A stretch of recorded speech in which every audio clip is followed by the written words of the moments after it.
మనల్ని సజీవుల లెక్కలో చేర్చినటువంటి దేవునికి మహిమ ఘనత ప్రభావములు కలుగునుగాక. ఈరోజు మనం ఆయుష్తో ఆరోగ్యంతో ఉన్నాము అంటే అది మన బలమును బట్టి మన శక్తిని బట్టి కాదు, కానీ దేవుని యొక్క కృపను బట్టి మనము ఇంకా సజీవులముగా నిలిచి ఉన్నాము.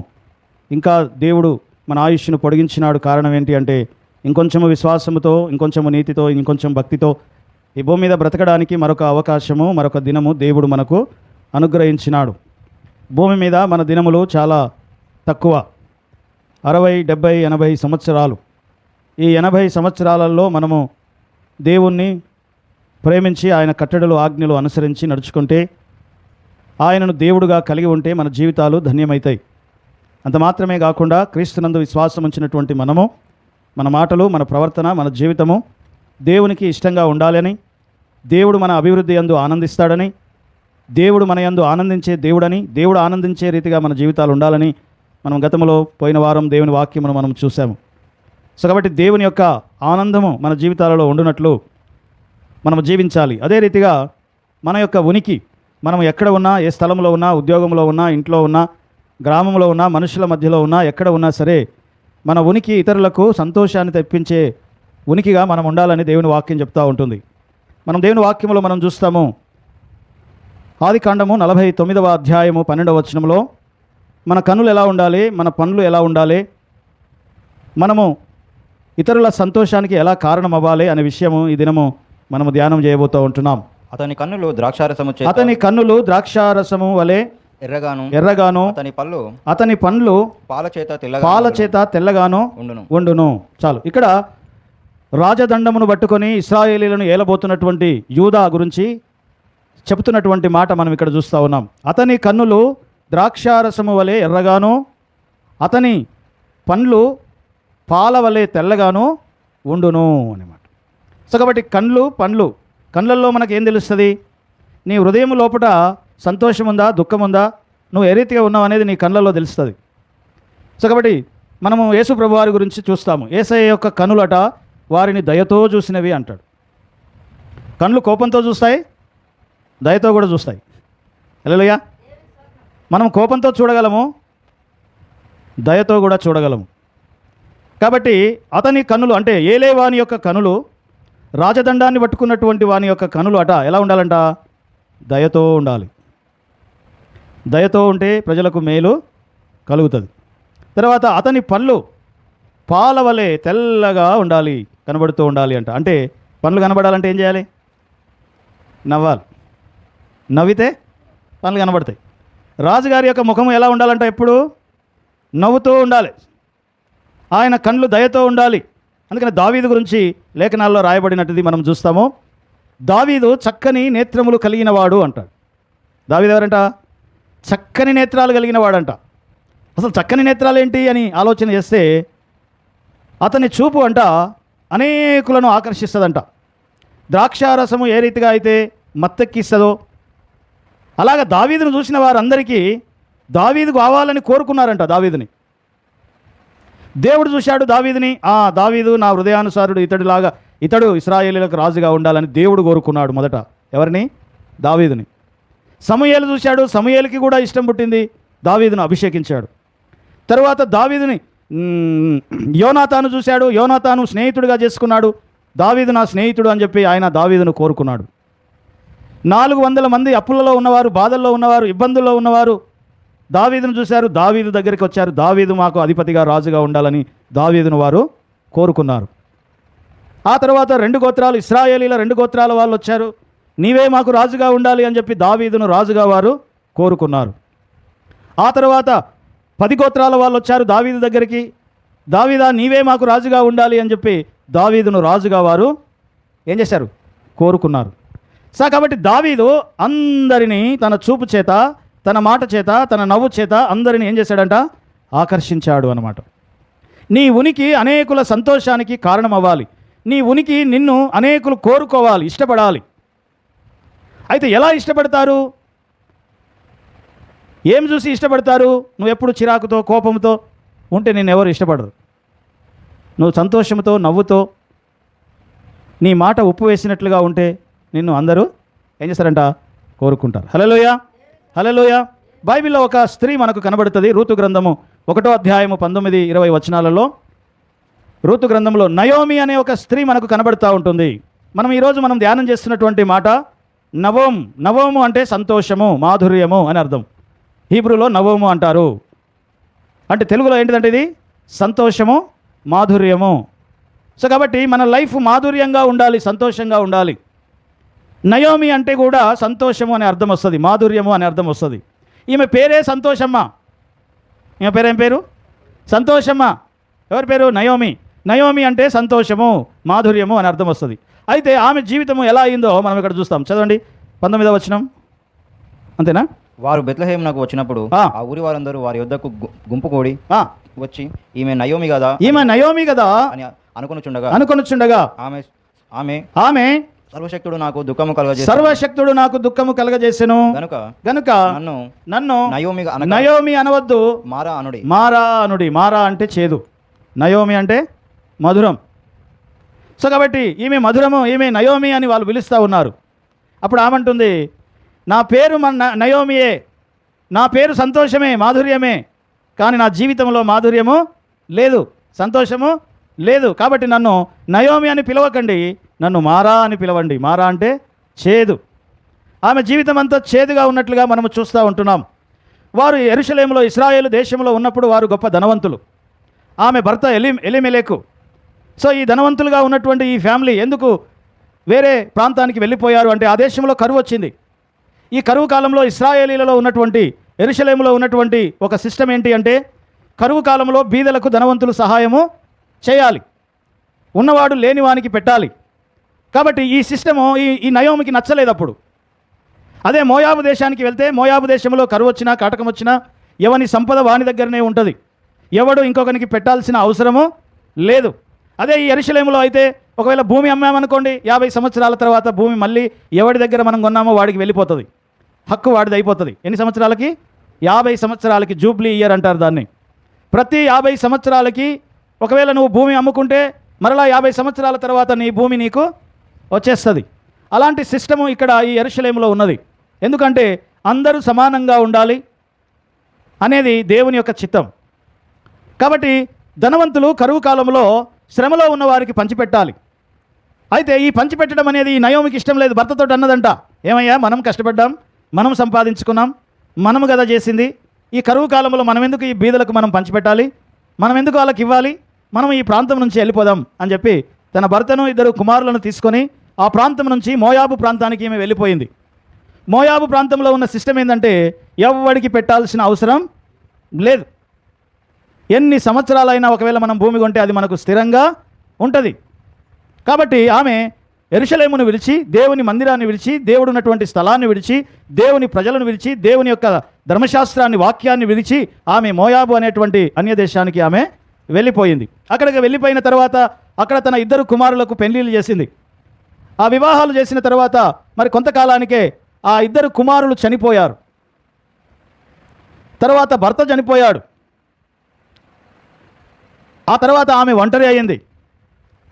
అప్పుడు ఇంకొక పెద్ద కోడలు వదిలేసి, ఇక నీ భర్త పోయాడు, నీ కొడుకు పోయాడు, పిల్లలు పోయారు, అందరూ పోయారు, ఇక నీతోటి ఉంటే ఎట్లా అని చెప్పి ఒక కోడలు వదిలేసి పోయింది. అలాంటి పరిస్థితుల్లో ఈమె మరలా యెరూషలేముకు వచ్చింది. ఇజ్రాయెల్ దేశానికి తిరిగి మరలా వచ్చింది. ఎందుకు వచ్చిందో తెలుసా? ఇక్కడ కరువు లేదంట, దేవుడు వారిని దర్శించాడంట, వర్షం పడుతుందంట, పంటలు పండుతున్నాయంట, సమృద్ధిగా ఉన్నదంట అక్కడ అని చెప్పి తిరిగి ఆమె వస్తున్నప్పుడు ఆమెతో పాటు ఒక కోడలు కూడా ఆమెతోటి వచ్చింది. సో భర్తతో వెళ్ళింది, పిల్లలతో వెళ్ళి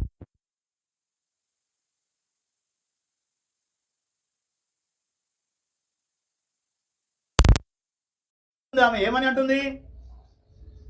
నన్ను నయోమి అనొద్దు, ఎందుకంటే నా జీవితంలో సంతోషం లేదు, నా జీవితంలో మాధుర్యం లేదు, నా జీవితంలో నేను ఆనందపడే స్థితి లేదు. దేవుడు నాకు, సర్వశక్తుడు నాకు ఏం చేసినాడంట? కష్టపెట్టినాడు, బాధ పెట్టినాడు, శ్రమ పెట్టినాడు అని చెప్పి దేవుని నిందిస్తుంది. హల్లెలూయా. నువ్వు బాగున్నప్పుడు పంచిపెట్టాల్సి వస్తుందని, నువ్వు బాగున్నప్పుడు పేదలకు సహాయం చేయవలసి వస్తుందని నువ్వు వెళ్ళిపోయావు. ఇప్పుడు దేవుని నిందిస్తా ఉంది ఆమె. చాలా మంది వాళ్ళ జీవితాలు అలా అనమాట. ఎలా ఉంటారు? అన్నీ బాగున్నప్పుడు పిల్లికి కూడా బిచ్చం పెట్టకుండా నాది నాది నాది నాది అంటూ ఏం చేస్తారట, అన్నీ పోయిన తర్వాత నయోమిలాగా మాట్లాడతారు. దేవుడే నాకు అన్యాయం చేశాడు అని అంటారు. దేవుడు అన్యాయం చేయడు, ఎప్పుడు అన్యాయస్తుడు కాదు ఆయన. హల్లెలూయా. ఎవరైనా ఆయన అన్యాయస్తుడు కాదు. ఏ చిన్న వంక దొరికినా నీకు సహాయం చేయడానికి ఆయన రెడీగా ఉంటాడు, మనకు సహాయం చేయడానికి రెడీగా ఉంటాడు. సో కాబట్టి ఆ నయోమి అంటుంది, నన్ను నయోమి అనొద్దు, మారా అనండి. మారా అంటే చేదు, నా జీవితం అంతా చేదైపోయింది, కష్టమైపోయింది, శ్రమ వచ్చింది, కరువు వచ్చింది, భర్తను కోల్పోయాను, పిల్లల్ని కోల్పోయానని చెప్పి ఆమె బాధపడుతూ ఉంది. సో కాబట్టి సంతోషానికి వ్యతిరేక పదం ఏంటి అంటే మారా, చేదు, చిరాకు, కోపము, ఇవన్నీ కూడా సంతోషానికి వ్యతిరేక పదాలుగా మనము చూస్తూ ఉంటున్నాం. సో కాబట్టి చేదైనటువంటి జీవితాన్ని మధురముగా మార్చగలిగినటువంటి దేవుని వైపు మనము తిరిగితే దేవుడు మనల్ని ఏం చేస్తాడంట, సమృద్ధిలోనికి ఆయన నడిపిస్తాడు. ప్రభు అయిన యేసు గురించి మనము చూస్తాము. సో కాబట్టి మన ఉనికి అనేకుల సంతోషానికి కారణం అవ్వాలి. నయోమి ఏం చేసిందంటే, ఆ దేశంలో కరువు వచ్చినప్పుడు, మరి నీవు సంపద కలిగి ఉన్నావు, ఆస్తి కలిగి ఉన్నావు కదా, ఇప్పుడు బీదలకి మనం హెల్ప్ చేయాలి అంటే నేను హెల్ప్ చేయను అని చెప్పి ఆమె వెళ్ళిపోయింది అక్కడి నుంచి. మన ఉనికి ఇతరుల సంతోషానికి కారణం అవ్వాలి. చాలాసార్లు మన జీవితాల్లో మనం చాలా చిరాకుతో ఉంటాం. ఇది మానవ శరీర సంబంధమైన స్వభావం. కోపంతో ఉంటాం, ముక్కు మీదనే ఉంటుంది కోపం. హల్లెలూయా. అసహనముతో ఉంటాం, ఓర్చుకోలేని స్థితిలో ఉంటాం మనం. సో అలా ఉన్నప్పుడు మన జీవితంలో సంతోషం అనేది ఉండదు. అందుకని దేవుని వాక్యం చెప్తుంది, యేసయ్య ఎక్కడ ఉంటే అక్కడ జనులు గుంపులు గుంపులుగా ఏం చేశారంట, వచ్చారంట. యేసయ్య స్వరూపం అంట, యేసయ్య యొక్క ముఖము, యేసయ్య యొక్క కనుదృష్టి, యేసయ్య యొక్క మాట అనేకులను ఏం చేసింది, ఆకర్షించింది. నిన్ను ఇష్టపడేవారు కావాలి, నిన్ను కోరుకునే వాళ్ళు రావాలి. దావీదును అనేక మంది కోరుకుంటున్నారు. ఎప్పుడు కోరుకుంటారు? మనం చిరాకుతో ఉంటే మనల్ని కోరుకుంటారా? మనం కోపంతో ఉంటే మనల్ని కోరుకుంటారా? హల్లెలూయా, హల్లెలూయా.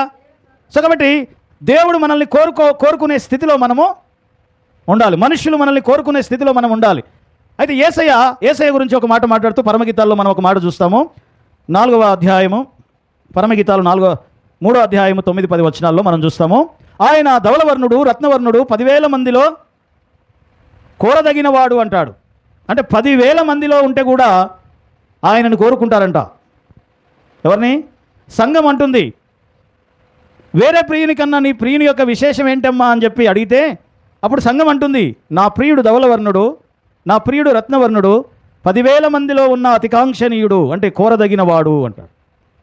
సో కాబట్టి మనుషులు మనల్ని కోరుకునే రీతిగా మన జీవితాలు ఉండాలి అని దేవుని వాక్యము మనకు తెలియజేస్తూ ఉంటుంది. లూకాసు వార్త 4వ అధ్యాయం 22వ వచనం. లూకాసు వార్త 4వ అధ్యాయం 22వ వచనంలో మనం చూస్తాము మన ప్రభు అయిన యేసుక్రీస్తును గూర్చినటువంటి సాక్ష్యము. అప్పుడు అందరూ ఆయనను గూర్చి సాక్ష్యం అప్పుడు అందరూ ఆయనను గూర్చి సాక్ష్యం ఇస్తున్నారు. ఆయన నోట నుండి వచ్చిన దయగల మాటలకి ఆశ్చర్యపడిరి అంట. ఏ మాటలకి? ఆయన నోట నుండి వచ్చే దయగల మాటలు వచ్చాయంట. మరి మన మాటలు ఎలా ఉంటాయి? కఠినంగా ఉంటాయి. ఎదుటోడు ఏమన్నా అయిపోని నా మాట ఇట్నే ఉంటుంది అంటారు. ఇంకా కొంతమంది ఏమంటారు, కొట్టినట్టే ఉంటుంది నా మాట అంటారు.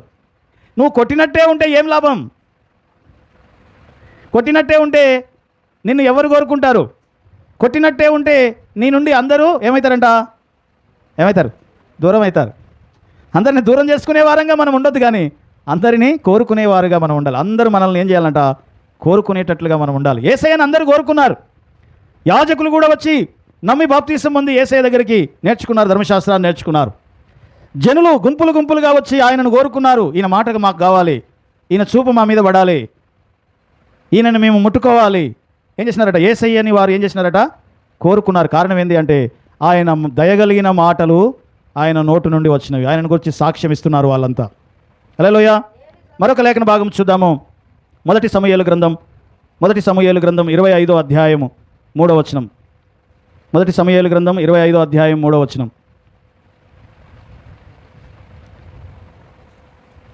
మొదటి సమూయేలు గ్రంథం 25వ అధ్యాయం 3వ వచనం. ఇక్కడ ఒక కుటుంబం కనబడతా ఉంది, భార్య భర్తలు ఇద్దరు. అతని పేరు నాబాలు, అతని భార్య పేరు అబిగయేలు. ఈ స్త్రీ సుబుద్ధి కలిగినదై రూపసి అయి ఉండెను. అయితే చర్యలను బట్టి అంటే పనులను బట్టి చూడగా నాబాలు మోటువాడు మొరటువాడు. భర్త ఏమో మొరటోడంట, భార్య ఏమో సుబుద్ధి కలిగినది, మంచి బుద్ధి కలిగినది, సౌందర్యవతి అంట. హల్లెలూయా. అందరు నాక చూడండి, హల్లెలూయా. దేవునికి మహిమ కలుగును గాక. సో కాబట్టి సంతోషంగా ఎలా ఉండాలి మనం ఎక్కడ ఉన్నా అక్కడ సంతోషకరమైన వాతావరణం ఎలా వస్తుంది? సో ఇక్కడ ఒక కుటుంబం మనకు కనబడుతూ ఉంది. యేసయ్యని మనం చూస్తూ ఉన్నాం. యేసయ్య ఎక్కడ ఉంటే అక్కడ సంతోషం, యేసయ్య ఎక్కడ ఉంటే అక్కడ జనులు గుంపులుగా వస్తున్నారు. అధికారులు మొదలుకొని, యాజకులు మొదలుకొని, సైనికులు మొదలుకొని ఆయనను కోరుకుంటున్నారు. సో మరి ఇతరులు కోరుకునేటట్లుగా యేసు ప్రభువారు మనకు అక్కడ ఉన్నాడు. దావీదు ఇతరులు కోరుకునేటట్లుగా దావీదు మనకు కనబడతా ఉన్నాడు. ఎందుకంటే వాళ్ళు ఎక్కడ ఉంటే అక్కడ ఆహ్లాదకరమైన వాతావరణము అక్కడ ఉంటుంది. అయితే ఇక్కడ ఒక ఫ్యామిలీ కనబడతా ఉంది, అబిగయాలు. ఈ అబిగయాలు సుబుద్ధి కలిగినటువంటి స్త్రీ. తర్వాత ఈ అబిగయాలు సౌందర్యవంతి, ఆత్మ సంబంధమైన సౌందర్యం ఆమె లోపల ఉన్నది. భర్త ఏమో మొరటువాడుగా ఉన్నట్లుగా మనం చూస్తాము. అయితే ఈ అబిగయాలట తన భర్తను చంపడానికి వస్తున్నటువంటి దావీదును ఆపింది ఆమె. భర్త ఏదో ఏమంటే మొరటోడు కాబట్టి ఏదో ఒక మాట అనేశాడంట. ఎవరిని? దావీదుని ఏదో మాట అనేశాడంట. అసలు దావీదు ఎవడు, వాడికి నేను ఎందుకు ఆహారం పెట్టాలి అని చెప్పి దావీదుని ఈయన ఏదో తిట్టాడు. సో కాబట్టి తిట్టడం వల్ల ఏమైంది? దావీదట నాబాలును అతని యొక్క వంశాన్ని మొత్తం లేకుండా చేయాలి, చంపేస్తా అని చెప్పి ఆయన కంకణం కట్టుకున్నాడు. అప్పుడు ఈ సుబుద్ధి కలిగినటువంటి భార్య మధ్యలో వచ్చింది. ఆమె ఏం చేసిందో తెలుసా? 33వ వచనం, అదే అధ్యాయం 25 అధ్యాయం 32 33 వచనాలు. అందుకు దావీదు, నాకు ఎదురుపరుడకై నిన్ను పంపిన ఇశ్రాయేలీయుల దేవుడైన యెహోవాకు స్తోత్రము కలుగునుగాక. నేను పగ కొనకుండాను ఈ దినమున ప్రాణము తీయకుండాను నన్ను ఆపినందుకై నీవు ఆశీర్వాదం నొందువుగాక. నీవు ఆశీర్వాదం పొందుదుగాక అంటే ప్రాణము తీయకుండా ఆపింది అంట. ఆమె ఏం చేసిందంట? ప్రాణం పోవలసినటువంటి ప్రాణం పోకుండా, ప్రాణము తీయవలసిన వాడిని తీయకుండా ఇద్దరిని ఏం చేసింది? ఆమె ఆపింది. ఆమె సుబుద్ధి వలన, ఆమె మంచి బుద్ధి వలన, ఆమె మంచి మాటల వలన దావీదు అంట చంపాలనుకున్న దావీదు విరమించుకున్నాడంట. ఈరోజు ప్రాణము తీయకుండా నీవు నన్ను ఆపి ఉన్నావు అంటాడు దావీదు. సో కాబట్టి దేన్ని బట్టి ఆపింది ఆమె నోటి మాటను బట్టి. అయ్యా, నా భర్త మొరటోడు, ఏదో మాట అనేశాడు, ఆ తప్పు నాదిగా భావించయ్యా, అది అతడు కాదు చేసింది, నాది అనుకో అని చెప్పి ఆమె దావీదుతో మాట్లాడింది. సో కాబట్టి ఆమె మాట్లాడిన విధానము చూసి దావీదంట ఏం చేసినాడంట? చంపాలనుకున్నాడు చంపకుండా విరమించుకున్నాడు. అంటే చావాల్సినోడిని చావకుండా ఆపింది, చంపాల్సినోడిని చంపకుండా ఆపింది ఆమె. హల్లెలూయా, హల్లెలూయా. చాలా వేడిగా హాట్గా ఉన్నటువంటి వాతావరణాన్ని ఆమె ఏం చేసిందంటే కూల్ చేసేసింది. మనం ఏం చేస్తామో తెలుసా? హాట్గా ఉన్న దాంట్లో కొంచెం పెట్రోల్ పోస్తాం, మండుతున్న దాని మీద ఇంకో 4 మాటలు వేసి పెట్రోల్ పోసి దాన్ని కొంచెం ఎక్కువ మండిస్తాం. నా భర్తను అంటావా అని చెప్పి ఆమె ఎదురొచ్చింది అనుకో, ఏమయ్యేది? ఆడు చచ్చేటోడు ఆమె కూడా చచ్చేదేమో. కానీ ఆమె అలా చేయలేదు. ఏం చేసిందో తెలుసా? సుబుద్ధి కలిగినది, అంటే మంచి బుద్ధి కలిగినది కాబట్టి చాలా తెలివిగా ఆలోచించి ఏం చేసిందంట? దావీదుతో మాట్లాడింది. ఆమె మాటలు విని దావీదట తాను చేయాలనుకున్నది చేయకుండా ఆగిపోయాడు. సో కాబట్టి మనము మేలు చేసేవారముగా ఉండాలి, కానీ ఇంకొంచెం మంట పెట్టేవారముగా మనము ఉండకూడదు అని చెప్పి దేవుని వాక్యము మనకు తెలియజేస్తూ ఉంటుంది. సో కాబట్టి అబిగయాలు ఆ రీతిగా ఆపివేసింది. మనం బైబిల్లో ఇంకొక ఇద్దరిని చూస్తాము, యాకోబుని, ఏశావుని. యాకోబుని చంపడానికి 400 మందితో ఏశావు వస్తూ ఉన్నాడు. అప్పుడు యాకోబు ఏం చేశాడంటే తన యొక్క మాటల ద్వారా, తను పంపిన కానుకల ద్వారా చంపాలని వచ్చినోడట. ఏ మెడనైతే చంపాలని కత్తి పట్టుకొని వచ్చాడో ఏశావు, అదే మెడ మీద పడి ముద్దు పెట్టుకొని ఏడ్చినాడంట. అంటే అంతగా ఆయన ఆ వాతావరణాన్ని చాలా వేడిగా, అసలు చంపడానికి 400 మందితో వచ్చినోని వాడు కరిగిపోయి మెడ మీద పడి ముద్దు పెట్టుకొని ఏడ్చేటట్లుగా చేశాడు. అంతగా ప్రభావితం చేశాడంట. నీ ఉనికి ఆహ్లాదకరంగా మారాలి, నీ ఉనికి సంతోషాన్ని తెచ్చించే వాతావరణాన్ని తీసుకురావాలి. హాట్గా ఉన్నటువంటి పరిస్థితిని ఏం చేయాలంట? నీ ఉన్నప్పుడు ఆ పరిస్థితి మారిపోవాలి. అంతేగాని మనము కూడా ఇంకా కొంచెం చల్లొద్దు. ఇద్దరు గొడవ పడుతుంటే మధ్యలో పోయి ఇంకో పుల్లేస్తారు. అట్లా అన్నదా అక్క, అప్పుడు ఇట్లా కూడా అన్నదక్క అన్నావు అనుకో, అయిపోయాయి, మంట పెద్దగా అయితేనే ఉంటుంది. హల్లెలూయా. సో కాబట్టి అక్కడ చంపడానికి వచ్చిన వాడిని ఆపిండు యాకోబు, చంపడానికి వచ్చిన దావీదును ఆపింది అబీగయీలు. వాతావరణాన్ని, పరిస్థితిని మొత్తం ఇలా ఉన్నదాన్ని ఇలా మార్చేశారు వాళ్ళు. సో మన జీవితంలో ఆ రీతిగా మన మాటల ద్వారా పరిస్థితులను మార్చగలగాలి అని దేవుని వాక్యము మనకి ఇక్కడ తెలియజేస్తూ ఉంది. ఒకడు మరణించుట దేవుని చిత్తము కాదు. దుష్టుడైనా సరే దేవుడంట అంత తొందరగా చంపేయడంట. ఎన్నో అవకాశాలు ఇచ్చి ఇచ్చి ఇచ్చి ఇచ్చి ఇచ్చి ఏదైనా చిన్న అవకాశం దొరుకుతుందేమో వీడిని బతికించడానికి అని దేవుడు చూస్తూ ఉంటాడంట. దుర్మార్గుడైనా సరే వాడు మరణించుట నాకు ఇష్టము లేదు అంటాడు దేవుడు. ఏ చిన్న అవకాశం వచ్చినా ఏదో ఒక వంకతోటి వాడిని కాపాడడానికి ట్రై చేస్తాడంట దేవుడు. హల్లెలూయా. సో కాబట్టి బ్రతికించడానికి దేవుడు వంకలు వెతుకుతాడంట, ఎలాగైనా ఏదో ఒక రకంగా విని బతికించాలి అని చెప్పి. అందుకనే దుర్మార్గుడు తన దుర్మార్గతలో మరణించుట నాకు ఇష్టము లేదు. అందుకని అతని గురించి నిన్ను అడుగుతా, జవాబుదారిగా నిన్ను అడుగుతా అంటాడు. ఆ పక్కన ఒకరిని పెడతాడనమాట. వాని కోసం ప్రార్థన చేసేవాడినో, వానికి మంచి మాటలు చెప్పేవాడినో, వాడిని దేవుని వైపు తిప్పేవాడినో ఎవడో ఒకడు నీ పక్కన ఉంటాడు. ఒకవేళ నువ్వు దుర్మార్గతలో ఉంటే వాడిని లెక్క అడుగుతాడంట. నువ్వెందుకు ప్రార్థన చేయలే, నువ్వెందుకు చెప్పలే, నువ్వెందుకు అతనితో మాట్లాడలే, నువ్వెందుకు చేయలేదని చెప్పి. కారణం ఏంటంటే వాడు చావడం నాకు ఇష్టం లేదు అనే మాట మనం అక్కడ చూస్తూ ఉంటున్నాం. హల్లెలూయా. ఎందుకంటే అందరూ రక్షింపబడాలన్నది దేవుని యొక్క చిత్తం. అందరూ రక్షింపబడాలన్నది దేవుని యొక్క చిత్తం. సో కాబట్టి మనం ఎక్కడ ఉన్నా, మనం ఇంట్లో ఉన్నా, కుటుంబంలో ఉన్నా, బయట ఉన్నా, మనుషుల మధ్యలో ఉన్నా, మన మాటలు ఎలా ఉండాలంట,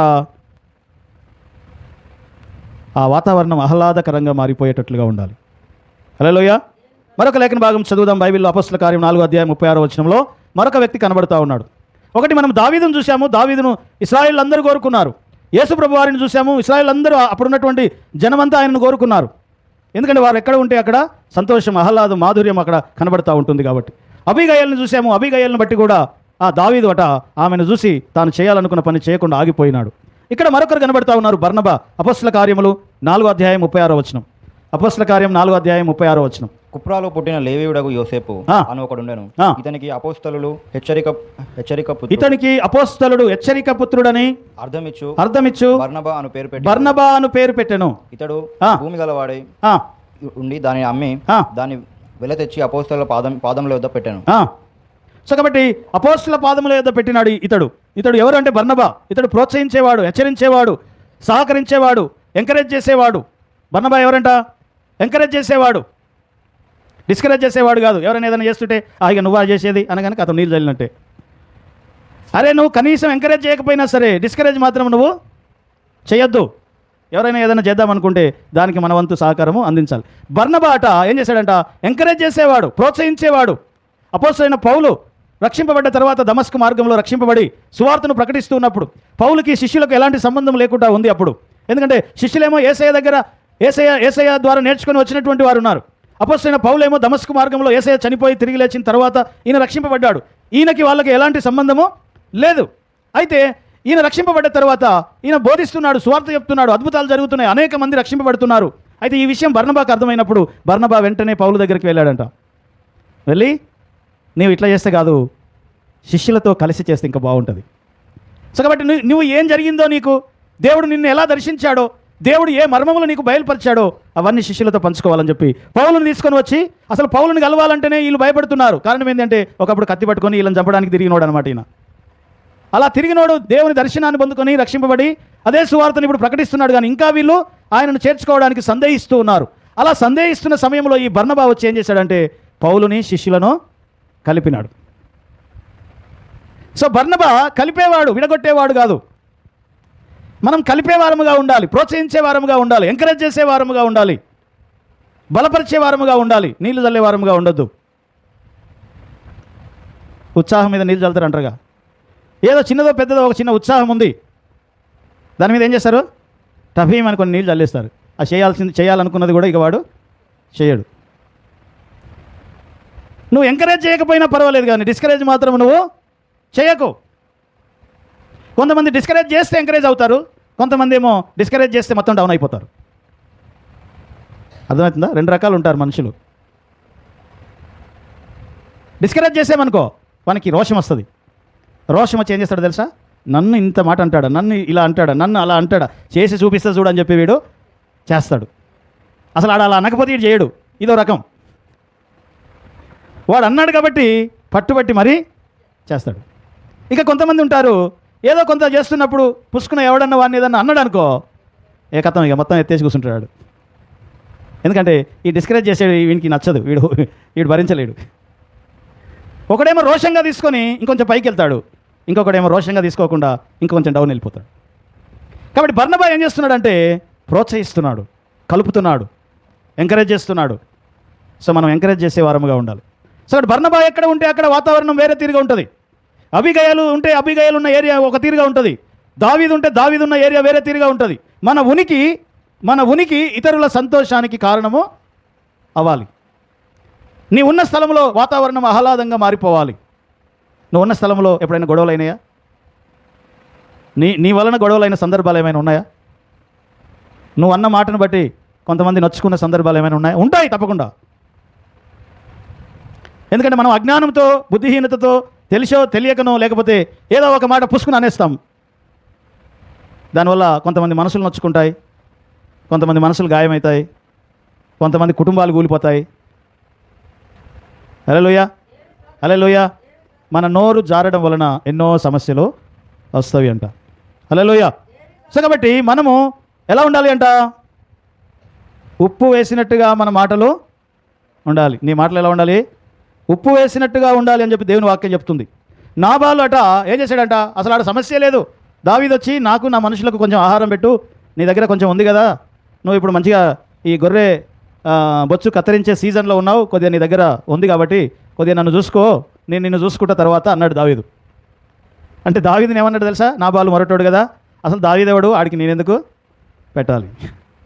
ఆ ఒక్క మాట అతని పానం మీదకి తెచ్చుకున్నాడు అనమాట. హల్లెలూయా. సో కాబట్టి మన పరిస్థితిని మార్చగలిగిన స్థితిలో మనం ఉండాలి. అందుకని మంచి మాట ఏం చేస్తుందంట? మృదువైన మాట క్రోధమును చల్లార్చును. సామెతల గ్రంథం 15వ అధ్యాయం 1వ వచనం. సామెతల గ్రంథం 15వ అధ్యాయం 1వ వచనం.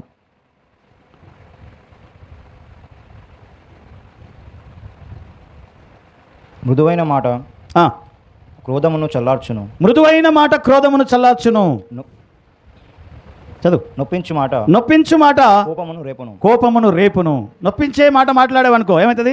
ఎదుటోడికి కోపం వచ్చేస్తుంది. అదే మృదువుగా మాట్లాడేవనుకో, మర్యాదగా మాట్లాడేవనుకో, కొంచెం దయగలిగి మాట్లాడేవనుకో ఏమవుతుంది? మృదువైన మాట కోపమును. చాలా కోపంతో వచ్చాడు దావీదు చెప్పడానికి. అయితే ఈమె మృదువైన మాటలు విని దావీదు ఏమైపోయాడంట? కోపం చల్లారిపోయాడు. మృదువైన మాట కోపమును చల్లార్చును. ఎవరైనా కోపంతో వచ్చారనుకో నీ మీదికి, అప్పుడు నువ్వేం చేయాలి? నువ్వు కొంచెం డబల్ కోపంతో వెళ్ళాలనా? నువ్వు డబల్ కోపంతో వెళ్తే అది గొడవే, అది లొల్లే. దానివల్ల ఏం లాభం ఉండదు, ఏం ప్రయోజనం ఉండదు. గొడవలు పడి బాగుపడ్డాడు ఎవడు లేడు. గుర్తుపెట్టుకోండి, గొడవలు పడి బాగుపడ్డ వాళ్ళు ఎవరు లేరు. సమాధానపడి మృదువైన మాటలతో సమాధానపడిన వారు బాగుపడ్డారు. సో కాబట్టి ఇక్కడ మనకు ఆ విషయము మనకు అర్థమవుతూ ఉంటుంది. సో కనుక నీ ఉన్న స్థలము ఆహ్లాదకరంగా, సంతోషకరంగా, నీ ఉన్న ఏరియాలో పరిస్థితి నీ మాటలను బట్టి ఏం కావాలంట? మారిపోవాలి. అందుకనే రక్షింపబడిన వారి గృహాలలో నుంచి రక్షణ సునాద గీతములు వినబడును అంట. లొల్లి కాదు వినబడాల్సింది నీ ఇంట్లో, గొడవలు కాదు నీ ఇంట్లో వినబడాల్సింది, అరుచుకోవడాలు కాదు నీ ఇంట్లో వినబడవలసింది. ఏం వినబడాలంటే మన ఇళ్ళల్లో రక్షణ సునాదం అంటే మంచి నాదముతో కూడిన పాటలు. హల్లెలూయా, హల్లెలూయా. దేవుని పాటలు వినబడాలంట మన ఇళ్ళల్లో. అలాంటి వాతావరణం కావాలి. ఎప్పుడు వస్తుంది అది? నువ్వు చిరాకు పడుతూ ఉంటే, కోపపడుతూ ఉంటే, నీవు ఏమంటారు అసహించుకుంటూ ఉంటే, ముక్కు మీదనే కోపం పెట్టుకొని ఉంటే, అప్పుడు మన ఇళ్ళల్లో ఎప్పుడు సంతోషమో ఉండదు. కాబట్టి సంతోషమైన వాతావరణం కోసము ఇతరులకు, మనకు ఇబ్బంది కలిగినా సరే ఇతరులను ఇబ్బంది పెట్టకుండా మనం జాగ్రత్త పడాలి అంట. కొంచెం కష్టమే, కానీ ప్రయత్నము చేయాలి. మనకు ఇబ్బంది పెడితే మనం ఆగం, మన కోపం అంతా బయటకు వచ్చేస్తుంది. కానీ నువ్వు ఇబ్బంది పడి అయినా సరే అక్కడ పరిస్థితి చెడిపోకుండా, సంతోషకరమైన వాతావరణం చెడిపోకుండా మనం కొంచెం ఓపిక పట్టాలి అని చెప్పి దేవుని వాక్యంలో మనం చూస్తూ ఉంటున్నాం. ఎఫెసీ పత్రిక 4వ అధ్యాయం 29వ వచనం. ఎఫెసీ పత్రిక 4వ అధ్యాయం 29వ వచనం. వినువారికి మేలు కలుగునట్లు అవసరమును వినువారికి మేలు కలుగునట్లు అవసరమును బట్టి క్షేమాభివృద్ధికరమైన అనుకూల వచనమే పలుకుడి. దుర్భాష ఏదైనను మీ నోట రానియకుడి. దుర్భాష అంటే చెడ్డ మాట. చెడ్డ మాట ఏది నీ నోట రాకుండా. అక్క అన్న అన్నదానికి ఎంత తేడా ఉంటుంది. ఏమే పోవే అన్నదానికి నన్ను ఏమే అంటావా అని చెప్పి గొడవలు వచ్చేస్తాయి. హల్లెలూయా. సో కాబట్టి ఇతరులకు మేలుకరమైన మాట నీ నోట రావాలి. దుర్భాష చెడ్డ మాట ఏది నీ నోట రాకుండా జాగ్రత్త పడాలి అని చెప్పి. ఎందుకంటే మనం ఉన్న ఏరియాలో ఆ సంతోషాన్ని, ఆ ఆహ్లాదకరమైన వాతావరణాన్ని మనం ఉంచాలి అంటే మన నోట దుర్భాష ఏది రాకుండా జాగ్రత్త పడాలి అంట. దుర్భాష వస్తే అక్కడ వాతావరణం మారిపోతుంది వెంటనే. మరొక లేఖన భాగం చదువుదాం. కొలస్సీ పత్రిక 4వ అధ్యాయం 6వ వచనం. మనమున్న స్థలములో సంతోషం ఉండాలి అంటే, మనమున్న స్థలములో మాధుర్యం ఉండాలి అంటే, మనమున్న స్థలము ఆహ్లాదకరంగా ఉండాలి అంటే మన నోటి మాటలు జాగ్రత్తగా ఉండాలి. 4వ అధ్యాయం 6వ వచనం. ప్రతి మనుషునికి ఎలాగూ ప్రత్యుత్తరం ఇవ్వవలెనో అది మీరు తెలుసుకొనవలెనని మీ సంభాషణ ఉప్పు వేసినట్లు. ఎట్లుండాలంట చెప్పండి, ఎట్లుండాలి? నీ మాటలు ఎలా ఉండాలంట? ఉప్పు వేసినట్టుగా ఉండాలి, కారం వేసినట్టుగా కాదు. ఎల్లప్పుడూ రుచిగలదిగాను కృపా సహితముగా ఉప్పు వేసినట్టుగా ఉండాలంట. ఉప్పు ఎప్పుడు వేస్తాం? నలుగురు మాట్లాడుకుంటున్నారు, అందులో ఇంకేదో కావాలి, అంత టేస్ట్గా లేదనుకో, నువ్వు ఒక మాట పలికితే ఉప్పు వేసినట్టుగా నీ మాట అక్కడ ఉండాలంట. మళ్ళీ ఉప్పు ఎక్కువ వేయద్దు, మరి ఎక్కువ వేస్తే ఖరాబ్ అయిపోతుంది. హల్లెలూయా, హల్లెలూయా. ఉప్పు వేసినట్టుగా నీ మాట రుచిగా ఉండాలి అంటున్నాడు. అంటే మేలైనది కృపాసహితమైన మాట నీవు పలకాలని చెప్పి దేవుని వాక్యంలో మనము చూస్తూ ఉంటున్నాం. యేసు ప్రభు వారి నోట దయగలిగిన మాటలు ఆయన పలికినాడు. మృదువైన మాట కోపమును చల్లార్చుతుంది అనే మాట మనము చూస్తూ ఉన్నాం. బర్నబా ప్రోత్సహించేవాడుగా, కట్టేవాడుగా, సమాధానపరిచేవాడుగా బర్నబాని మనము చూస్తూ ఉంటున్నాం. సో కాబట్టి మన జీవితంలో మనల్ని బట్టి సంతోషము దూరం అవ్వకూడదు. మనల్ని బట్టి సంతోషం రావాలి. మనల్ని బట్టి వాతావరణం ఆహ్లాదకరంగా మారిపోవాలి. వేడివేడిగా కోపతాపాలతో ఉన్నటువంటి వాతావరణం కూడా ఏమైపోవాలంట? కూల్ అయిపోవాలి, చల్లగా అయిపోవాలి అంటున్నాడు. సో కాబట్టి అలాంటి కృప దేవుడు మనకి ఇవ్వాలని మనం కోరుకోవాలి. అందుకని దావీదు అంటున్నాడు, దేవా నేను నీ యొద్ద ఒక వరం అడుగుతున్నాను. 27వ కీర్తనలో మనం చూస్తాము. 27వ కీర్తన 4వ వచనంలో మనం చూస్తాము. దేవుణ్ణి ఒక వరం అడిగాడంట దావీదు. ఏంటి ఆ వరము? దావీదు దేవుణ్ణి ఒక వరం అడుగుతున్నాడు. దేవా నీ మందిరములో యెహోవా యొద్ద ఒక వరం అడిగితిని, దానిని నేను వెతుకుచున్నాను. యెహోవా ప్రసన్నతను చూచుటకు, దేవుని ప్రసన్నతను చూచుటకు, ఆయన ఆహ్లాదకరమైన వాతావరణాన్ని చూడడానికి, ఆ సంతోషకరమైన వాతావరణము చూడడానికి దేవుని యొద్ద ఒక వరం అడిగాడంట ఆయన. ఏంటి ఆ వరము అంటే, నేనున్న ఏరియాలో నీ సన్నిధిలో ఆ ఆహ్లాదకరమైన వాతావరణము కావాలి. ఆయన ఆలయంలో ధ్యానించుటకును నా జీవితకాలం అంతే. కాబట్టి నీ ప్రసన్నత చూడవలనని నా మనసు, నీ సన్నిధిలో ధ్యానించవలనని నా మనసు కోరుకుంటుంది అంటాడు. సో ఏ ప్రసన్నత? దేవుని సన్నిధిలో ఆ ప్రసన్నత అనే స్థలం, ఆ మాట దగ్గర ఇదే పదం రాసి ఉంటుంది, నవోం అంటాడు. నవోం అంటే మాధుర్యము, సంతోషము, ఆహ్లాదకరము. నీ సన్నిధిలో ఆహ్లాదకరమైనటువంటి ఆ సంతోషకరమైన నహోముని చూడాలనుకుంటున్నాను దేవా, నీ ప్రసన్నత చూడాలనుకుంటున్నాను దేవా అని చెప్పి దావీదు దేవుణ్ణి కోరుకుంటూ ఉన్నాడు. సో మనం ఏం కోరుకోవాలి? ఎప్పుడు గొడవలు, కొట్లాట్లు, ఏదో ఒక మాట అనేయడం, గొడవపడడం, ఏదో ఒక మాట అనేయడం, గొడవపడడం, ఇదే. హల్లెలూయా, హల్లెలూయా. ఏం చేయాలి మనం? వాతావరణాన్ని మార్చొద్దు మన మాటలతోటి. ఒకవేళ నువ్వు ఏదైనా ఒక మాట అన్నావంటే ఆ మాట అందరికీ సంతోషాన్ని కలిగించేటట్టుగా మనము జాగ్రత్త పడాలి అంట. అటువంటి కృప దేవుడు మనకు అనుగ్రహించునుగాక. ఆమేన్, ఆమేన్. అందరు తల ఉంచుదాం, కళ్ళు మూసుకుందాం, ప్రార్థన చేద్దాం. విన్న మాటలను బట్టి దేవా నిజమే నాయనా, మేము ఎక్కడ ఉన్నా మా ఉనికి ఇతరుల సంతోషానికి కారణమగునట్లుగా సహాయం చేయండి. మేము చిరాకుగా, కోపముగా తండ్రి మేము ఉండడం వలన మనుషులు మాకు దూరం అవుతారు. ప్రభా మాకు నష్టం కలిగినా సరే మేము ఇతరులను పోగొట్టుకోకుండా సహాయం చేయండి. మేము ఇబ్బంది పడి అయినా సరే ఇతరులను ఇబ్బంది పెట్టకుండా, పరిస్థితి మారకుండా మేము జాగ్రత్త పడటం కృప దయచేయండి. మేము ఎక్కడ ఉంటే అక్కడ సంతోషము, మేము ఎక్కడ ఉంటే అక్కడ మాధుర్యము, మేము ఎక్కడ ఉంటే అక్కడ ఆహ్లాదకరమైన ఉనికిని మేము కలిగి ఉండడానికి సహాయం చేయండి. దేవా మేమున్న స్థలంలో నీ ప్రసన్నత ఉండునుగాక, మేమున్న స్థలంలో సంతోషం ఉండునుగాక, మేమున్న స్థలంలో ఆనందం ఉండునుగాక. మా కుటుంబాలలో, మా స్నేహితుల మధ్య, బంధువుల మధ్య ప్రభా ఇదిగో మేమున్నప్పుడు ప్రభా మరి కాని మాటలు మేము పలకకుండా, కీడు కలిగించే మాటలు పలకకుండా, దుర్భాషలు మేము మాట్లాడకుండా నాయనా ఇదిగో దయగలిగిన మాటలు మేము మాట్లాడడానికి, ప్రేమ కలిగిన మాటలు మాట్లాడడానికి నీ కృప దయచేయండి. కోపమును రేపే మాటలు చేయమని ఈ సమయంలో ప్రార్థన చేస్తూ ఉంటున్నాం. మా దయగలిగిన మా పరమ తండ్రి, దయగలిగిన మాటలు మా నోట ఉంచి నాయనా ఇదిగో నాయన మేమున్న స్థలములో మా ఉనికి అనేకుల సంతోషములకు కారణమగునట్లుగా సహాయము చేయమని ప్రభువైన యేసు నామమున స్తుతించి ప్రార్థిస్తున్నాం తండ్రి. ఆమేన్ ఆమేన్ ఆమేన్.